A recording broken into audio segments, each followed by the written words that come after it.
मैं अकेला ही चला था जानी में मंजिल मैं अकेला ही चला था जानी में मंजिल मगर आज या महत्वाच्या प्रसंगी भेटण्यासाठी आदरणीय तटकरे साहेबांचं आगमन या ठिकाणी झालेलं आहे। आपण टाळ्यांच्या गजरामध्ये त्यांचं स्वागत केलंय। पुन्हा एकदा करूया। अल्पसंख्याक विभागाच्या अगोदर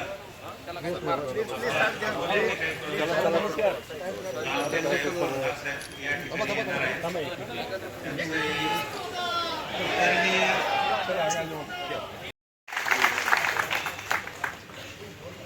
आपला अकोले तालुक्याचे जे प्रवेश करणारे प्रतिष्ठित आलेले आहेत त्यांचं स्वागत, धुळ्याचे प्रमुख मान्यवर आलेले त्यांचेही स्वागत, त्यानंतर प्रवेशासाठी यानंतर अल्पसंख्याक विभागाच्या वतीने आदरणीय दादांच्या शुभ हस्ते आदरणीय तटकरे साहेबांच्या उपस्थितीमध्ये आपल्या नियुक्तीपत्र देण्याचा कार्यक्रम होणार आहे। त्या सर्वांचं स्वागत।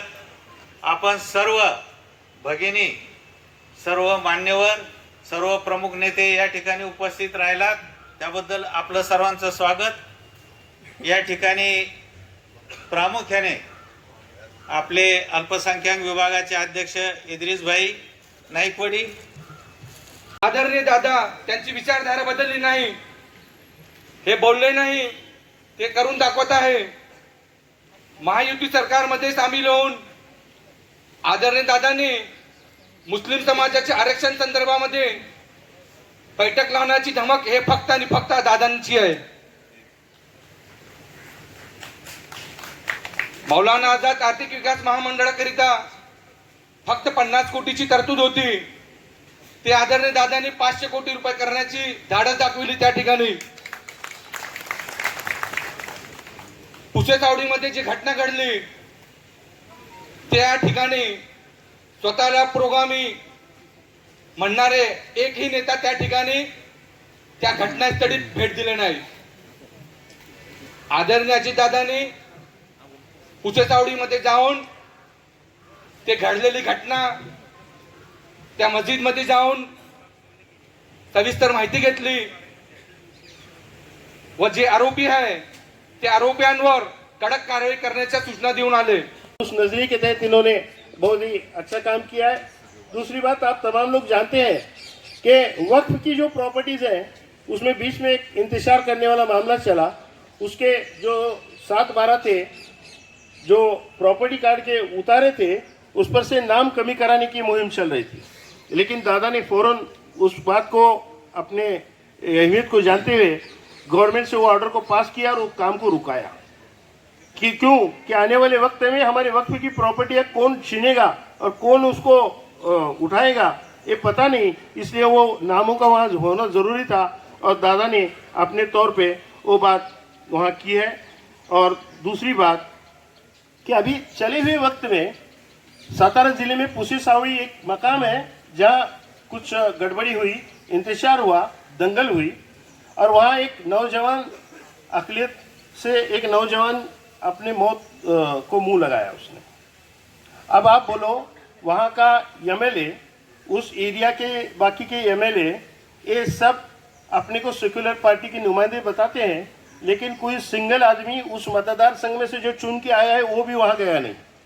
लेकिन अचानक से दादा आए, पुसेसावड़ी में गए, उस घर में गए जिस जवान बच्ची की मौत हुई थी, जाके उनसे बात की, उन्हें अच्छा दिलासा दिलाया, पुलिस महकमे को बुलाया और पुलिस महकमे को अपनी ज़बान में उन्होंने जो हिदायतें देनी थी वो दी और वहाँ से फिर उनके पीठ पे हाथ रख के आए।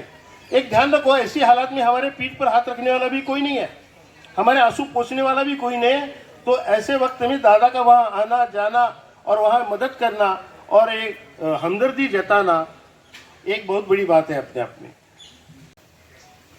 सुरुवातीलाच प्रदेश राष्ट्रवादी काँग्रेसचा अध्यक्ष म्हणून महाराष्ट्राच्या कानाकोपऱ्यातून आलेल्या माझ्या सर्वच अल्पसंख्याक सेलच्या कार्यकर्त्याचं मी अंतःकरणापासून या ठिकाणी मनपूर्वक स्वागत करतो। दादांच्या नेतृत्वाखाली 3 जुलैला एक क्रांतिकारी निर्णय या राज्यभरामध्ये आणि देशभरामध्ये आम्ही सर्वांनी मिळून घेतला. NDA मध्ये सहभागी होत असतानाच राज्याच्या महायुतीच्या सरकारमध्ये सहभागी व्हावं, महाराष्ट्राला अधिक प्रतिनिधी पदावरती नेण्यासंदर्भातली भूमिका त्या ठिकाणी घ्यावी, चव्हाण साहेबांचा विचार मनामध्ये ठेवत बहुजनांच्या हितासाठी काम करावं. परंतु सत्तेमध्ये सहभाग होत असतानाच कुठल्याही परिस्थितीमध्ये सेक्युलरिझमची आमची जी भूमिका आहे, धर्मनिरपेक्ष विचारधारा आहे, शाहू फुले आंबेडकरांची सामाजिक समता आहे, या विचाराशी जराही तडजोड न करता सत्तेमधला सहभाग करण्याचा निर्णय सामुदायिकरित्या आम्ही सर्वांनी म्हणून त्या ठिकाणी घेतला. महसूल सेक्रेटरी घेतलाय महसूल विभागाचा, अजून एक आपल्या अल्पसंख्याकांचा सेक्रेटरी घेतलाय. अशा वेगवेगळ्या सेक्रेटरींना घेऊन ती कमिटी, मी आजच त्याच्यातल्या एका सेक्रेटरीला सकाळी 8ला बोलवलं होतं आणि म्हणलं होतं त्या समितीच्या लवकर बैठका घ्या आणि मला त्याचा अहवाल लवकरात लवकर द्या. कारण आपल्या बाप दाद्यांनी ठेवलेल्या ह्या वक्फ बोर्डाच्या मिळकती या पुढच्या पिढीच्या करता देखील व्यवस्थितपणे राहिल्या पाहिजे. ती तुमची माझी नैतिक जबाबदारी आहे आणि त्या जबाबदारीच्या भावनेतनं माझं स्वतःचं आणि माझ्या सगळ्या सहकाऱ्यांचं काम त्या बाबतीमध्ये चाललेलं आहे. इतर पण काही गोष्टी मला सांगण्यात आलेल्या आहे की सारथी बार्टी प्रमाणे मार्टी करण्याचा आपण प्रयत्न करा. त्याच्या संदर्भामध्ये महाज्योती आहे, ओबीसींच्या करता महाज्योती, सर्वसाधारणच्या करता सारथी, मागासवर्गीयांच्या करता बार्टी, तसं आपल्या अल्पसंख्याक समाजाच्या करता मार्टी, तोही माझा प्रयत्न त्या ठिकाणी चाललेला आहे. अल्पसंख्याक शाळेतील उर्दू शिक्षकांची जागा भरण्याची परवानगी द्यावी, त्याच्यात काही अडचणी होत्या, परंतु त्या अडचणी दूर करण्याच्या करता देखील मी सूचना दिलेल्या आहेत. कारण काही काही ठिकाणी उर्दू शाळा आहे, परंतु त्या शाळेला त्या विषयाचा शिकवणारा उर्दू शिक्षकच आता नाही, तो रिटायर झाला आणि तो तिथं भरला गेला नाही. असे वेगवेगळ्या प्रकारचे प्रश्न त्या ठिकाणी आहेत आणि त्याच्यामध्ये माझ्यातर्फे नियोजन विभागाअंतर्गत देखील नियोजन समितीवर सर्व समाजाला प्रतिनिधित्व देण्याचा प्रयत्न मी या निमित्ताने केलेला आहे. आणि हा सगळा करत असताना आपल्याही संघटनेमध्ये वेगवेगळ्या सहकारी मित्रांना आपण पद देण्याचा प्रयत्न केलेला आहे. तसं बघितलं तर हसन मुश्रीफ साहेब स्वतः मंत्री महोदय आहेत, बाबाजानी दुराणी आमदार महोदय, जलालुद्दीन सय्यद असतील, लतीफ तांबोळी असतील, नजीब मुल्ला असेल, इंद्रिस नायकोडे असतील, वसीम बुरान असतील, इर्शाद जागीरदार असतील, युसुफ पुंजानी असतील, अल्ताफ सय्यद असेल, सलीम सारंग असतील, जुबैर बागवान असतील, डॉक्टर अफसर शेख आमचे लातूरचे असतील किंवा जमील बागवान आमचे सांगलीचे असतील, तौफिक शेख असतील किंवा तारिक लोखंडवाला आमचे यवतमाळचे असतील, नाझीर काझी आमचे बुलढाण्याचे जिल्हाध्यक्ष असतील किंवा आदिल फरास आमचा कोल्हापूर शहराचा अध्यक्ष असेल. सांगायचं तात्पर्य की आम्ही फक्त बोलत नाही, आम्ही त्या कृतीमध्ये करत असतो. आणि अशा अनेक घटकांना, एवढ्यांचीच नावं घेतली म्हणून नाही, परंतु अशा पद्धतीनं अनेकांना वेगवेगळ्या ठिकाणी संधी देण्याचा माझा सगळ्यांचा, माझ्या सगळ्या सहकारी मित्रांचा प्रयत्न हा निश्चितपणे चाललेला आहे. आणि आज देखील इथं आपण त्याच पद्धतीनं काम करण्याच्या दृष्टिकोनात एकत्र आलेलो आहे. माझी तुम्हाला दुसरी विनंती आहे, पुढे काही अफवा उठवण्याचा प्रयत्न करतील.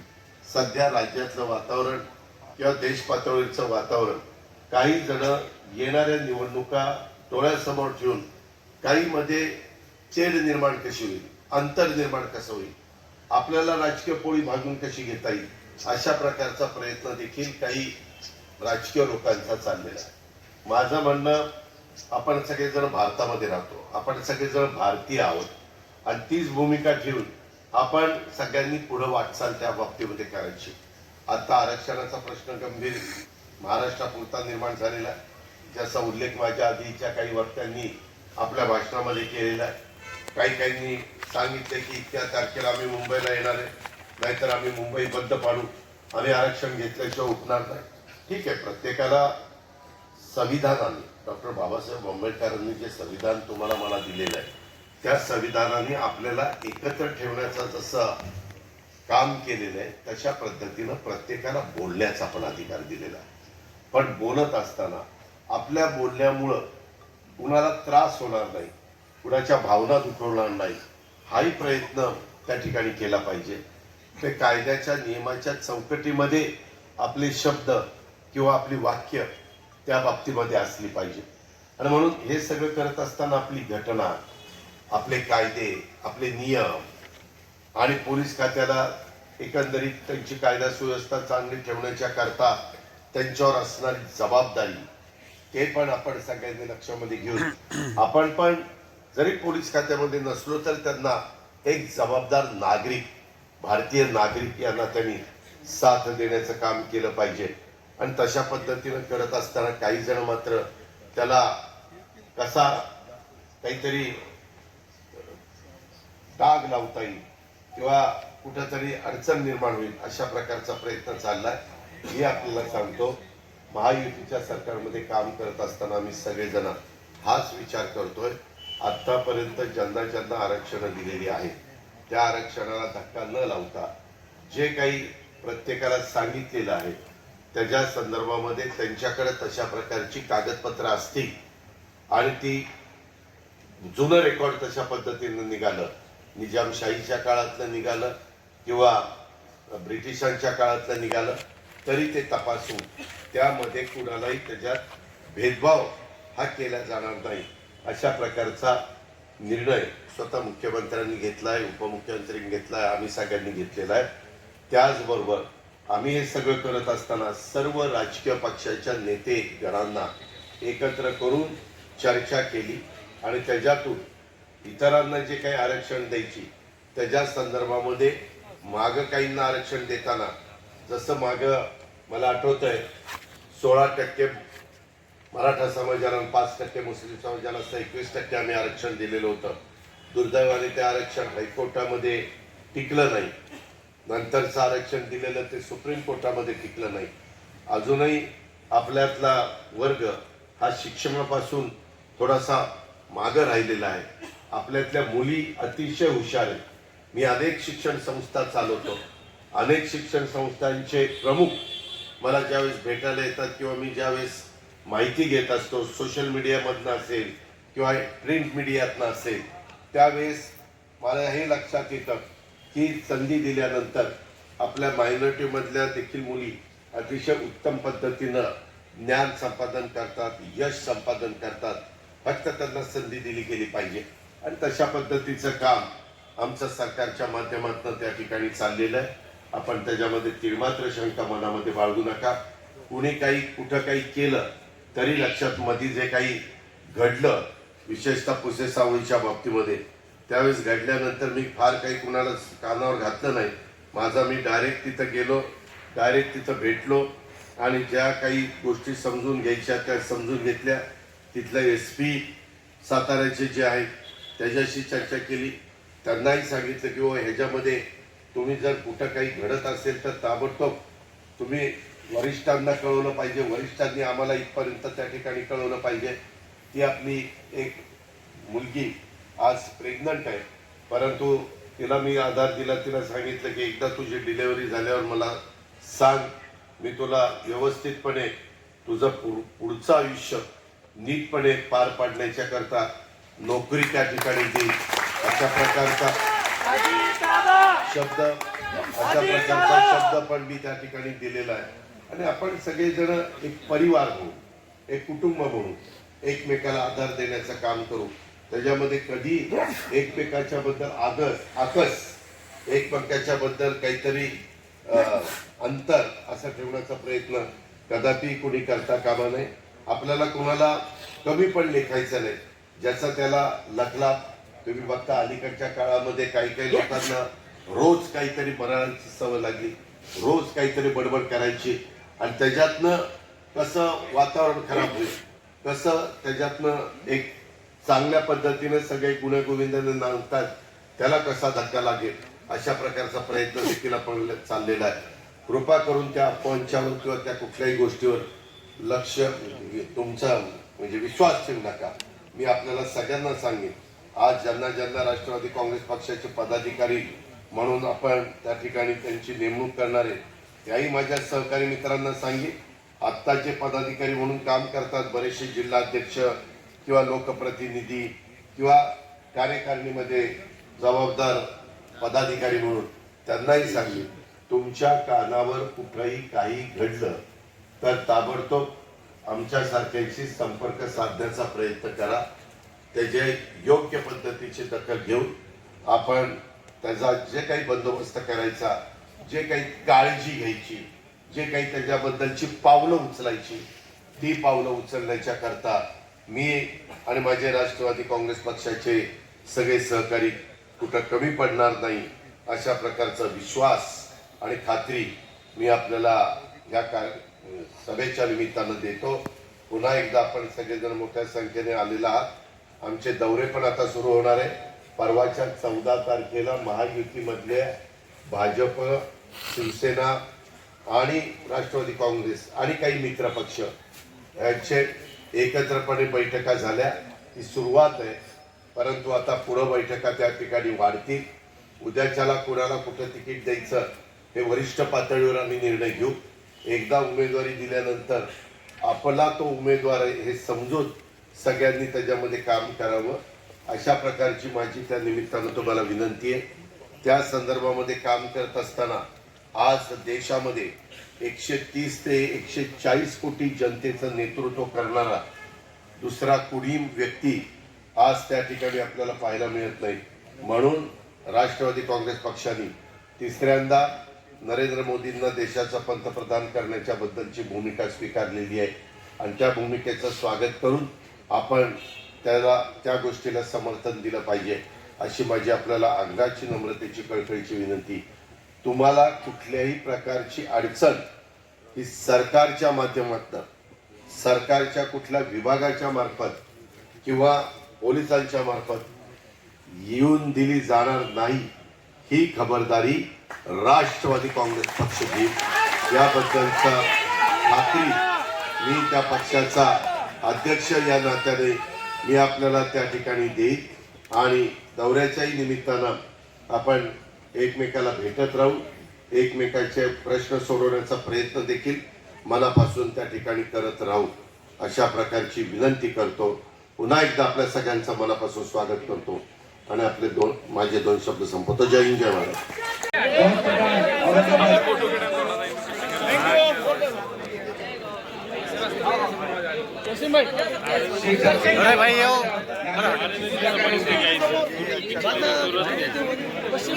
एक मिनिट शेख इक्बाल अहमद निसार, बीड जिल्हाध्यक्ष. हात मिलाव. अरे आला आला आला ये नाही की आला बोलला पुणे शहर अध्यक्ष बोलायचं. राऊत, आबा नाईकवाडी, भाऊराव गिरे, विठ्ठल बांगरे, बाळासाहेब बेने, मुस्ताफाई शेख, संघटनेच्या पदाधिकाऱ्यांनी बसून घ्यावं. त्यांनी उठून उभं राहू नये अजिबात.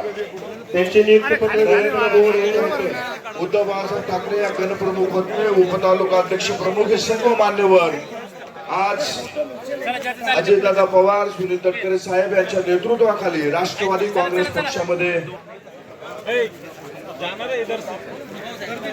ज्यांचा प्रवेश झालाय त्यांना विधायचं. एक मिनट भैया, एक भैया. उनके लिए आने की जगह छोड़िए. वो टोपी वाले भाई.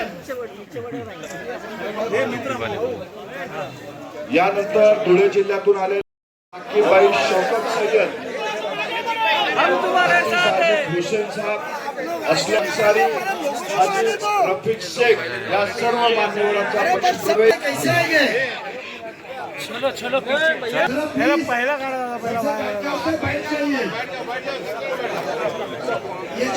अरे मित्र आहे मित्र. अरे याला मागे रे मोबाईल हो दादा.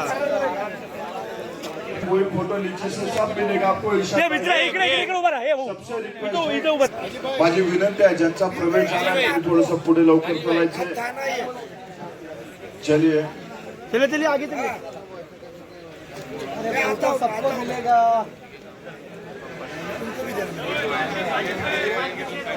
स्टेज के सामने से गर्दी कम करो प्लीज.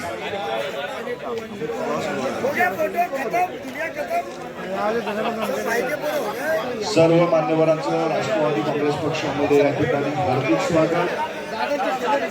यानंतर अल्पसंख्याक सेलच्या नियुक्ती वाटप समोर समोर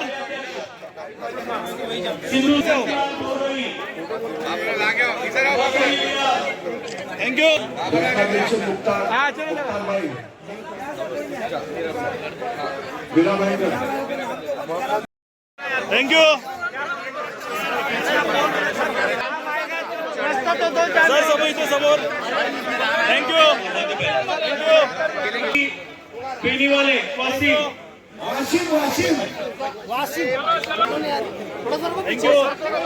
अकोला ग्रामीण नईम खान कार्याध्यक्ष अबुतुल्ला अंसारी आदिल वसीम थँक्यू चंद्रपूर नौशाद मुमताज सिद्दीकी हो गया थँक्यू बस बरोबर आहे. मराठवाडा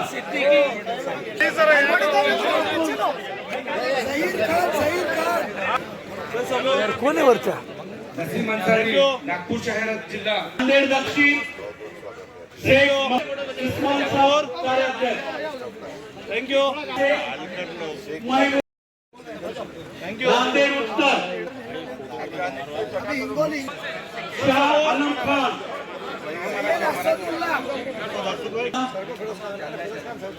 ओके थँक्यू इथे समोर धाराशिव थँक्यू पठाण इथे समोर परभणी ग्रामीण शेर खान रसूल खान बिस्मिल्लाहिर्रहमानिर्रहीम। आज राष्ट्रवादी कांग्रेस पार्टी के तरफ से अल्पसंख्यक विभाग के तरफ से आज मेरी औरंगाबाद शहर ज़िला कार्याध्यक्ष पद पे नियुक्ति हुई है।